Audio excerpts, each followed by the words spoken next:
There's this idea I carried most of my life that a spotlight was always following me. It wasn't a glamorous kind of spotlight, not the kind that shines when someone's receiving an award or performing on stage.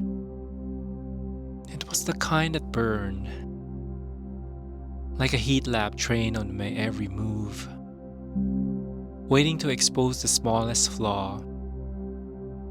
A twitch in the hand, a tremble in the voice, a wrong word said too quickly, or a silence held too long.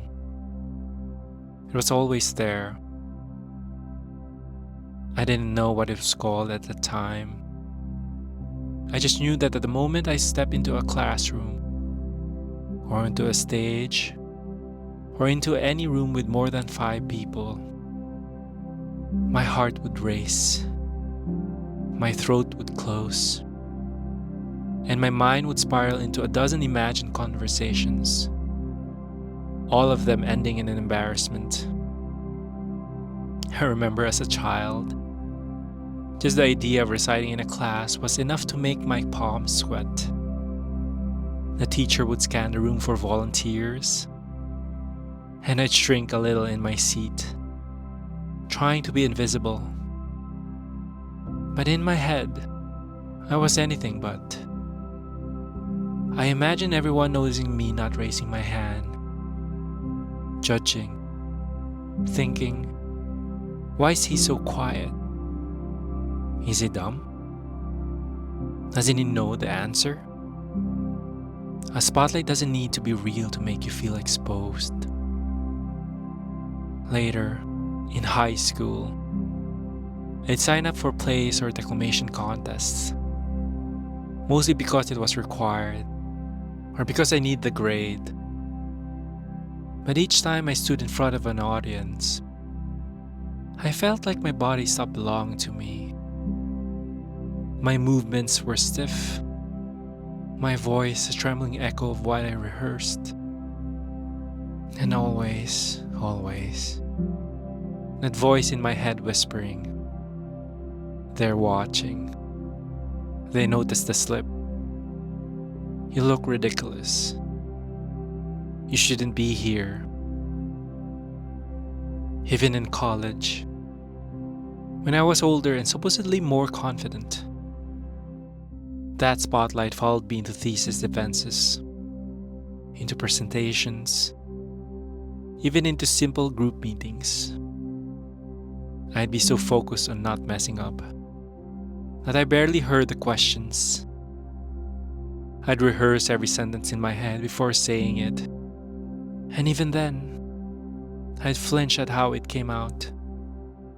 And the worst part, most of the time, nobody said anything. Because nothing was actually wrong. But the spotlight didn't care. It still made me feel like I was on trial. There's a strange kind of ego hidden in the kind of anxiety. The belief that everyone is watching you, everyone is judging you, everyone is thinking about you all the time. It sounds like insecurity, and it is. But it's also a form of self-importance. A kind of internal delusion where you become the main character in everyone's story. When in reality, most people are just trying to get through their own scenes. It took years for me to learn that people aren't watching me as much as I thought. That the spotlight I feared was something I built myself. It wasn't being projected onto me. It was coming from me. Because the truth is, most people are too busy dealing with their own spotlights, their own fears, their own insecurities. Everyone's too caught up with their own monologue to memorize your lines. And when I finally saw that, something softened in me. The panic didn't disappear overnight. I still get nervous in crowds, still stumble over words, Still avoid eye contact some days. But now, when the spotlight turns on, I don't freeze. I acknowledge it. I let it warm me instead of burn me. Because maybe being seen isn't something to fear. Maybe it's something to grow into. I look back at the younger versions of myself. The boy avoiding eye contact. The student who rehearsed every word. The adult who still flinched at the sound of his own voice. And I want to tell him, you're allowed to exist without performance.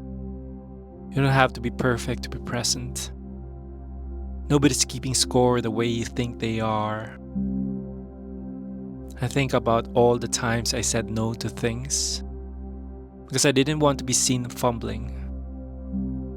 All the moments I held back an idea or a joke or a feeling because I thought the spotlight would make a fool out of me.